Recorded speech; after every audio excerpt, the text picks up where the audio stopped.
Everyone, my name is Miss Ban, studying in third grade.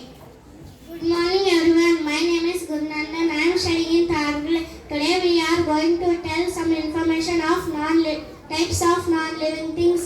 Misbah, do you know about types of non-living things? Yes, Guru Nandan, I know. There are two types of non-living things: man-made non-living things, nature non-living things, natural non-living things.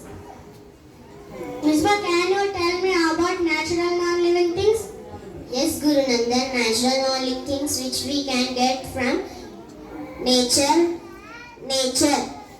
Guru Nandan, can you tell me about man-made non-living things? Man-made non-living things that made from human beings. Misbah, can you tell me about examples of natural non-living things?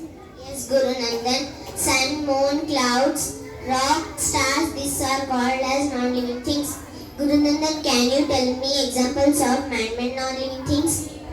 Yes, Misbah. Table, book, scale, eraser. These are called man-made non-living things. Thank you.